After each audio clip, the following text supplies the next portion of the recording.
સીતારામ, કેમ છો બધા મજામાં? સીતારામ, કેમ છો બધાય મજામાં? હવે ભાઈ આ જો 11:30 જેવું થયું છે, બેઠા છે. હવારનો વરસાદ શરૂ છે, ઘડીક ઝાપટું આવે ને ઘડીક વયું જાય. ભાઈ આમાં આપણે એક ફેરી બેલી કાઢી પછી કાંઈ બેલી હાલી નથી કે કાંઈ હાકી હળ હાલ્યું નથી, ખડ લેવાઈ ગયું છે.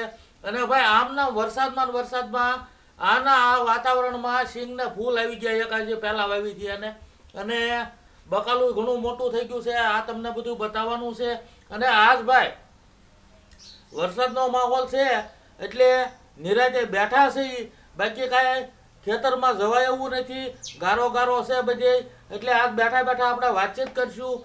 અને ભાઈ હવે બેઠા છીએ અને ભાઈ બપોરામાં શું બનાવવાના છે પૂછીએ. શું બનાવવાનું છે ભાઈ આજ? બપોરામાં તો મગ મલાઈ બનાવવાનો. વાહ ભાઈ વાહ, મગ મલાઈનું શાક. એટલે ભાઈ જો અત્યારે આ વરસાદ વાળું વાતાવરણ અને જે બકાલામાં તો કે ભાઈ ઓછું ખવાય સારું. પછી ભાઈ અમુક વ્રત અત્યારે આવતા હોય શ્રાવણ મહિનામાં, પછી એકટાણા આપા થતા હોય એટલે શરીરમાં બને એટલો ખોરાક ઓછો થાય એટલું સારું. પણ જો ખોરાક લેવાનો હોય તો કઠોળ તે એમાં સારું. એટલે ભાઈ આજ આપણે મગ મલાઈનું શાક બન્યા છે તો જોવો જમાવટ થાય. અને બાકી આપણે ઝાડ કેટલા રોપ્યા, કાલ છેલ્લા 8 આંબા આપણે હતા એ રોપાઈ ગયા છે. અને બાકી વરસાદ તો શરૂ જ છે એટલે આપણે ભાઈ પહેલાના વર્ષે એટલે આગલા વર્ષે 550 ઝાડ રોપ્યા હતા. પછી આ વર્ષે ભાઈ પાછા 550 ઝાડ લાવ્યા હતા. એટલે એમાંથી ઝાડ અમુક પડ્યા છે કારણ કે ઓલું ફેન્સિંગ પડી ગયું ને 50 ઝાડ ઓછા. બાકી આપણે 1050 ઝાડ જેવા રોપાઈ ગયા છે. એટલે એ તમને શેઢે હાલીને બતાવવા હતા પણ બતાવી નહીં શકું. એનું કારણ છે કે ભાઈ ફરતો ગારો છે ને હલાય એવું નથી. પણ તમને કેમેરામાં એના સીન બતાવી દઈ કેટલા ઝાડ કઈ રીતે વાવ્યા એ. બાકી જો આમાં આપણે આંબા તો કે ભાઈ આંબા ગયા વર્ષે 11 ક્વોલિટીના લાવ્યા હતા, અલગ અલગ જાતની કેરીના. અને આ વખતે 14 ક્વોલિટીના લાવ્યા એટલે 25 ક્વોલિટીના આપણે આંબા વાવ્યા છે. બાકી ફ્રૂટ બધા અલગ અલગ વાવ્યા છે. પછી ઇમારતી લાકડાના વાવ્યા છે. એટલે આ બધાય ઝાડ રોપાઈ ગયા છે. અને ભાઈ 50 ઝાડ ઓછા છે તો એ આપણે ઓલું ફેન્સિંગ રિપેર થાય એટલે પાછા એ રોપી દેવું. ઝાડ તો અહીંયા પડ્યા જ છે પણ આપણે 1100 ઝાડનો એ ટાર્ગેટ પૂરો થઈ જાય છે આ વર્ષે તે. અને ભાઈ પછી આગલા વર્ષમાં આપણે કાંઈક એવું વિચારી રાખ્યું છે કે ભાઈ આપણે તો 1100 ઝાડ વાવી દીધા પણ બધે બીજે 2-5 ઝાડ કે કોઈક વાડીમાં 100, 200, 250 ફ્રૂટના ઝાડ વાવવા હોય તો આપણે એવો વિચાર કર્યો છે કે ભાઈ હવે આપણે લાખોની સંખ્યામાં ઝાડ ઉછેરવા છે આયા. અને ભાઈ એ ઝાડ બધે વવાય એવી આપણી ઈચ્છા છે. તો એ તો હવે આગળની વાત છે પણ આ તમને જરાક વાત મેં કરી. અને હવે ભાઈ આ મગનું શાક બનાવે છે એ જોવો. અને ભાઈ બાકી ઝાડ જે રોપ્યા એ તમને બતાવશે. અને બાકી જો આજ કાંઈ આપણે આટો મારવા જવાય એવું નથી એટલે ગા માતાને નીણ કરી અને ભાઈ અહીંયા બેહું સૌ. અને ભાઈ આપણે પછી વાત જ કરવી છે, જમાવટ જ કરવી. આ વખતે ભાઈ આપણે ઝાડ અને ભાઈ પ્રદૂષણ કે ઝાડ શું કિંમતી, જીવનમાં શું જરૂરી, આ આપણે બધું જાણશું ને વાત કરશું. આ જમાવટ કરવી છે ભાઈ, આવો આનંદ કરવો છે આજ તો. તો આપણે જો મેં તો મગ બાફા મૂકી દીધા છે હા અને હારે આપણે ઝાર બાજરીના રોટલા બનાવવાના છે. વાહ ભાઈ વાહ, ઝાર બાજરીના રોટલા અને મલાઈ મગનું શાક. વાહ ભાઈ વાહ, આ તો મજા આવે ને. હું અને ગા માતાની છાશ. સાસ. વાહ ભાઈ વાહ, તો કરો તૈયારી. હા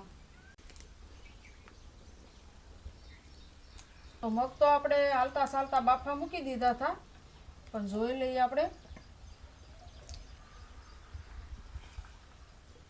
બફાઈ ગયા છે બહુ સરસ. જો હવે આપણે આને ઉતારી લઈએ.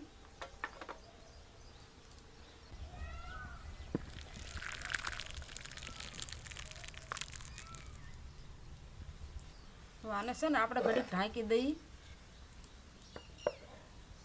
અને આપણે લીલા મરચાં અને લસણ આદુ એવું નાખવાનું છે. અને લસણ આપણે સળિયાતું લઈ લીધું છે કેમ કે મગના શાકમાં લસણ સળિયાતું હોય તો બહુ ટેસ્ટી બને. આપણે સાંજે ફોલી રાખ્યું હતું તો હવે પહેલાં આપણે લસણ ખાંડી વાળીએ.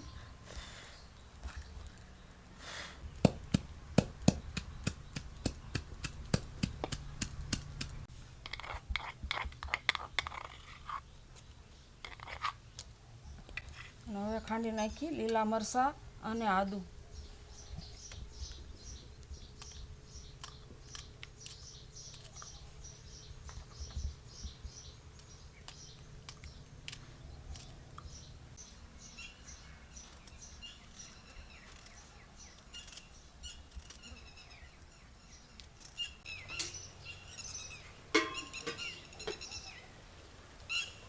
જો વાડીમાં મોર આવ્યો એટલે ટીટોડી દેકારો કરે છે. અને ભાઈ હવે હું એન પર આટો મારવા ગયો ને તો 3 ઈંડા હતા, એમાંથી 2 બચ્ચા ટીટોડીના થઈ ગયેલા છે, 1 બચ્ચું થવાનું છે. અને ભાઈ એની બાજુમાં કાંઈ બીજું પશુ પંખી આવે એટલે ટીટોડી બહુ દેકારો કરતી હોય. હું એટલે આ મોર આવ્યો છું અને ભાઈ મોર હવે ચોમાસામાં અવારનવાર આટો મારશે વાડીમાં.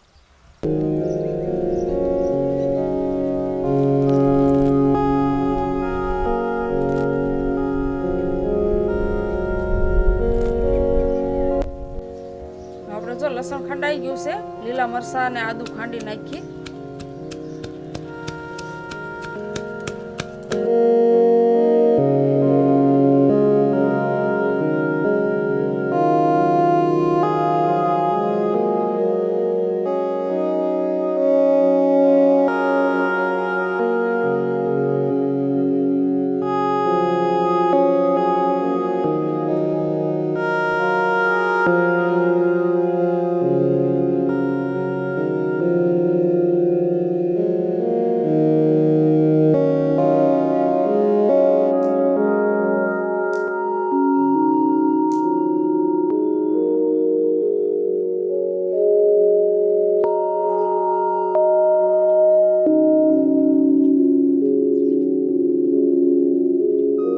આપણે લીલા મરચાં ને આદુ ને લસણ ને એવું ખંડાઈ ગયું. આપણે ટમેટું મોળ નાખી.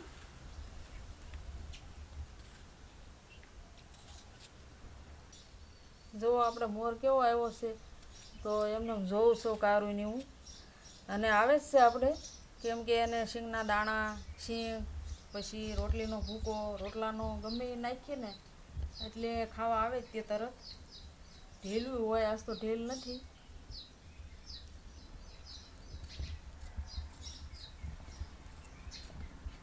ની ભેગી થોડીક કોથમરી છે તો એ મોળી નાખી હારો.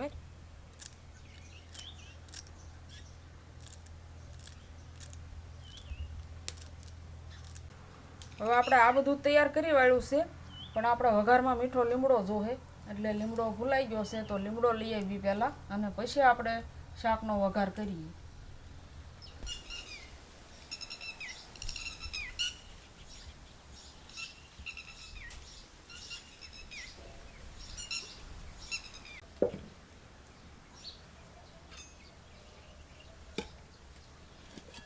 હવે જો આપણો પાટિયો ગરમ થઈ ગયો છે, તેલ નાખી દઈએ.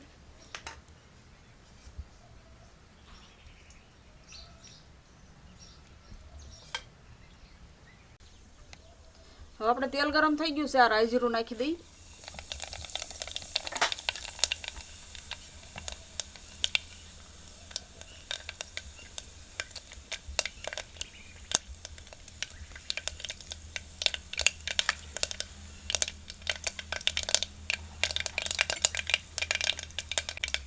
અને થોડીક હિંગ નાખી દઈએ. એના લાલ ભૂકા મરચાં અને મીઠો લીમડો.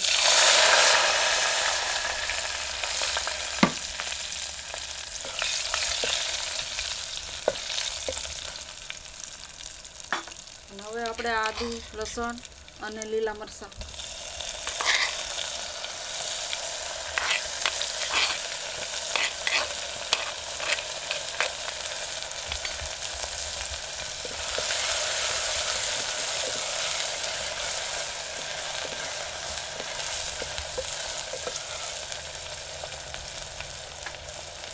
હવે નાખી દઈએ આ ટમેટા ને કોથમરી.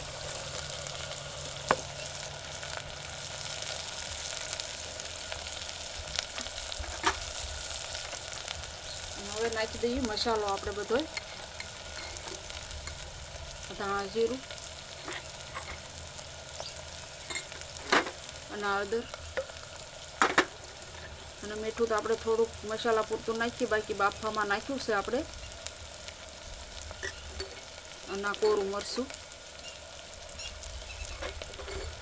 આપણે લસણ નાખ્યું છે એટલે કોરું નાખીએ તો હાલે આમાં.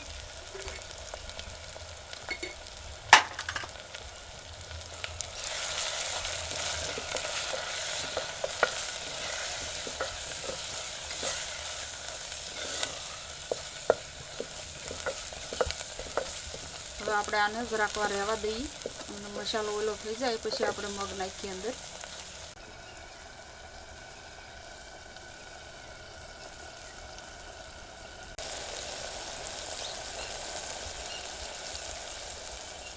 હવે આમાં આપણે છે ને 1 ચમચી ચણાનો લોટ નાખવાનો છે, એટલે એને પાણીમાં ડૂબીને નાખી દઈએ. આને આટી બોલવામાં આવે, આટી દીધી એમ બોલવામાં આવે, એટલે આપણે આટી દેવાની છે મગના શાકમાં. મગના શાકમાં હોય ને ચણાના લોટની આટી તો બહુ ટેસ્ટી બને. અને મગનું શાક તો લાપસીને હારે બહુ ભળે. લાપસી હોય એટલે મગનું શાક હોય જ તે. ગમે ત્યાં માનતા કરવા ગયા હોય ત્યાં તે એ રીતે, પછી આપણે ઘરે માંડવા મુહૂર્ત હોય, લાપસી હારે મગનું શાક બહુ ભળે.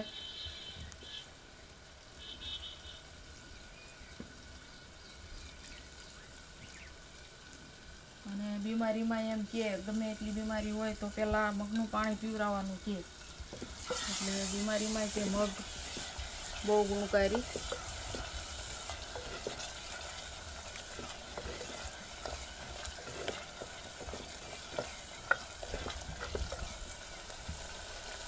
હવે આપણે આમાં મગ બાફેલા નાખી દઈએ.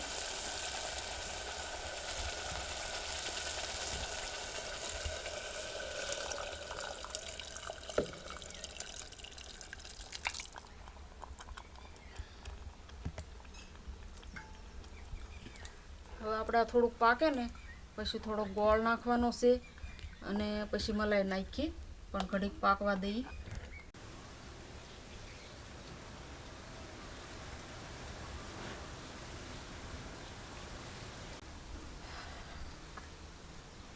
જો આપણે ગા માતાનું દહીં મેળવેલું. હવે આમાં ઉપરથી આપણે મલાઈ લઈ લેવાની છે થોડીક, અને આપણે મગના શાકમાં નાખી દઈએ.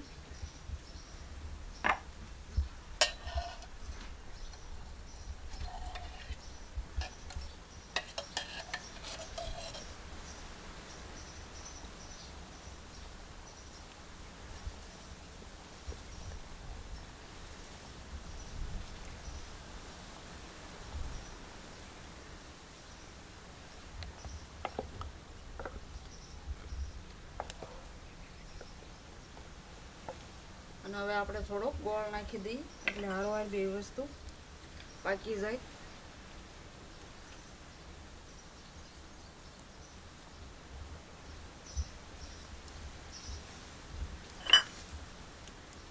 હવે આ બે વસ્તુ નાખ્યું છે તો આપણે ઘડીક વાર રહેવા દઈએ.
મસ્ત પાકી ગયું છે જો. હવે આપણે ઉતારી જ લઈએ. શાક સરસ બની ગયું મગનું. મગ મલાઈ મસ્ત સુગંધ આવે છે.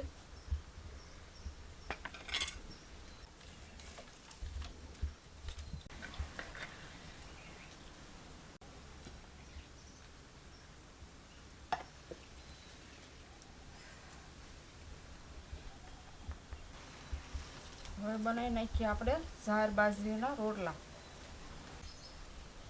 જો ભાઈ મોર આવ્યો તો જોયું ને, કારણ કે સવારમાં આપણે કબૂતર સકલીને સણ નાખતા હોય, પછી ટીટોડી આવે, પછી બુલબુલ આવે, નાના કાબર આવે, આ બધા આવતા હોય. અને ભાઈ મોરે ત્યાં ચોમાસું થયું એટલે પાછા આવવા મળ્યા છે.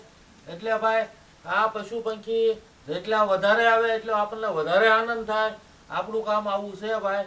અને બીજા નંબરમાં કે આપણે આ ઝાડ વાવ્યા તો એ ભાઈ પંખી લક્ષિત છે કે ભાઈ પશુ પંખી વધારે આવે અને ભાઈ પશુ પંખી એના માળા બાંધીએ કે અને પશુ પંખી વધારે અહીંયા ઝાડ ફ્રૂટ ના નાખે એટલે ફ્રૂટ ખાઈએ કે.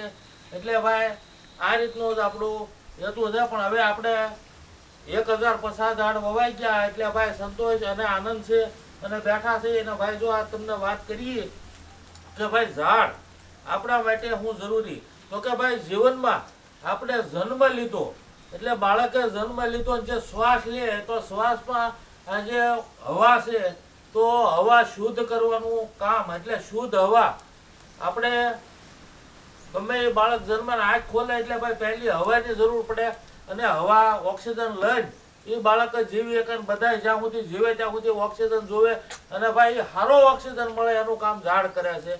અને પછી ભાઈ ઝાડ એમાંથી ફળ આપણને જે આપણા શરીરમાં જોવે એ રીતના ફળ મળે તો એ ફળ તમે સિઝને ખાઈ શકો એટલે શરીરમાં સારું રહે.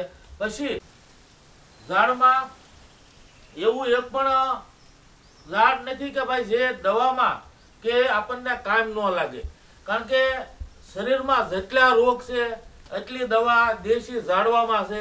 એટલે ઝાડ ભાઈ આપણને હવા તો પૂરી પાડે ને પણ ફળ અને આયુર્વેદિક એ બધું ઝાડ હવે આપણે વિલાયતી છે, બાકી આયુર્વેદિક ઝાડમાંથી જ તે બધું. અને ભાઈ જીવનથી મરણ સુધી આપણે ઝાડ હારે સંબંધ છે. એટલે ઝાડ જો આપણે વર્ષોનું ઝાડ થાય, પાકી જાય કે પડી જાય ત્યારે એના લાકડા છે એને ભેગા કરી નાખે અને એ લાકડાથી હવે ભાઈ આપણે કોરોના મહામારી આવી ત્યારે તમે જોયું છે કે ભાઈ લાકડા થતું કે લાકડા જોવે એટલે લાકડા પૂરા નહોતા પડતા. એટલે ભાઈ પહેલેથી છેલ્લે સુધી અને છેલ્લે આપણને મોક્ષ ગતિ પ્રાપ્ત કરે ભાઈ ઝાડ હોય ને લાકડા. એટલે આની જીવન જરૂરિયાત છે. એટલે ભાઈ આપણે એની ઉપર પૂરું ધ્યાન આપ્યું છે. અને ભાઈ 1100 ઝાડ આપણે રોપવાના છે, એમાં ભાઈ 1050 રોપાઈ ગયા છે. એટલે ભાઈ આવું છે ઝાડનું. અને ભાઈ મને ખબર હતી એટલી મેં તમને વાત કરી, બાકી આપણે તો બીજું કાંઈ એવું નોલેજ નથી, કાંઈ એવું ભણેલા નથી, પણ જે આવડે અને જે આ કરીએ એ દેખાય કહીએ તમને ભાઈ.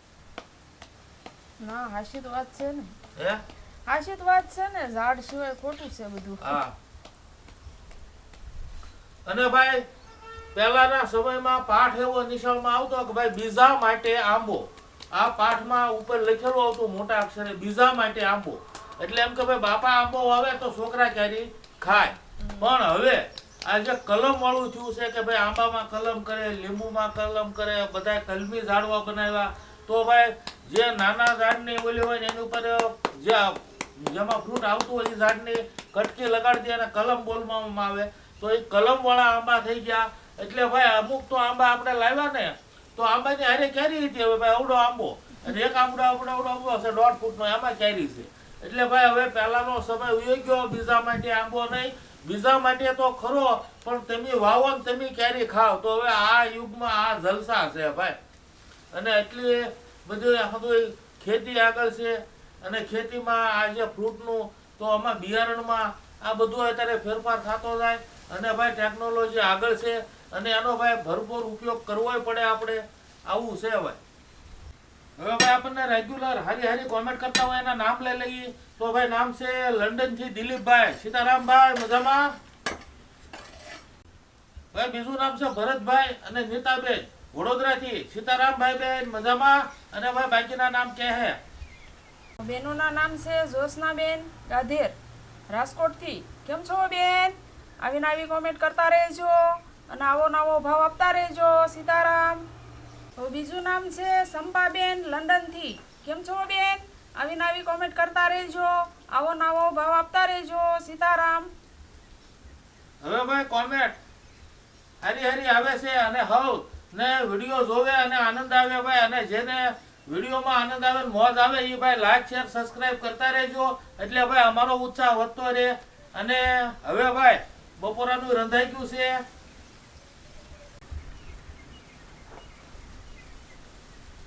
હવે આપણે ગરમ ગરમ રોટલાને ઘી લગાડી દઈએ.